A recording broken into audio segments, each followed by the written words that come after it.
Journey to the Center of the Earth. Chapter 1, A Strange Message. Otto Liedenbrock is the famous professor of geology at the University of Hamburg, in Germany. He is also my uncle. He is 65 years old, not very tall, with gray hair. He wears small round gold glasses that make him look very serious. I'm Axel. I'm only 19 and the professor's personal assistant. I watch my uncle very carefully when he works. That's why I know so much about our planet Earth. My uncle, the professor, is a hard worker. He spends most of his day in his laboratory at the university, so he never comes home before 2 o'clock for lunch. But yesterday, he came home very early. This surprised Martha, our cook.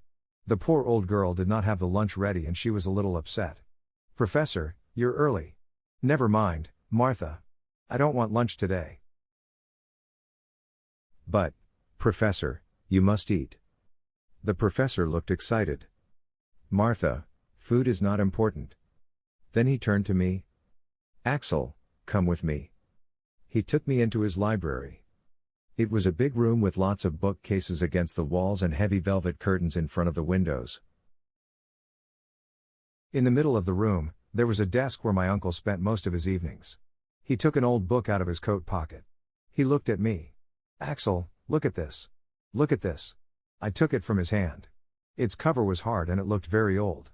"Why, what is it, Professor?" "I found it today in an old bookshop. It's 700 years old. What's it about?" "It's about the old princes from Norway who came to live in Iceland." "Why is that so special?" He smiled and said, "Because it is written in a language that no one uses anymore."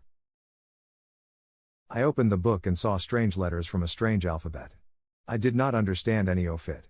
I turned its yellow pages and a piece of paper fell out of the book onto the floor. The professor jumped on it. "What's this?"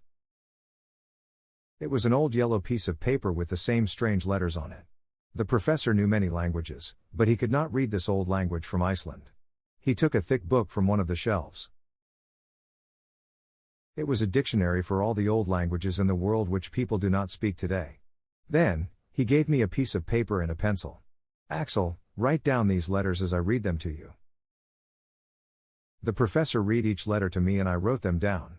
When we finished, this is what they said: "Go into the volcano at Snæfellsjökull.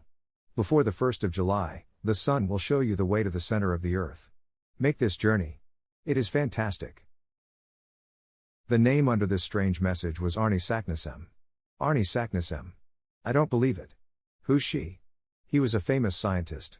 He wrote many strange things about the earth, but no one believed him. They said he was crazy. This must be the answer to the things he said. He left this piece of paper in the old book for someone to find. Do you understand, Axel, how lucky we are? Then, he turned to the library door. "Martha." I couldn't understand any of the things my uncle said. "What do you mean, we?" Martha opened the door to the library. "Did you want me, sir?" "Yes, Martha. I want you to buy us 2 train tickets to Denmark. Master Axel and I are going to Iceland." This was the biggest surprise of my life. "What? Uncle, I can't go." The professor looked at me calmly. "You can and you will.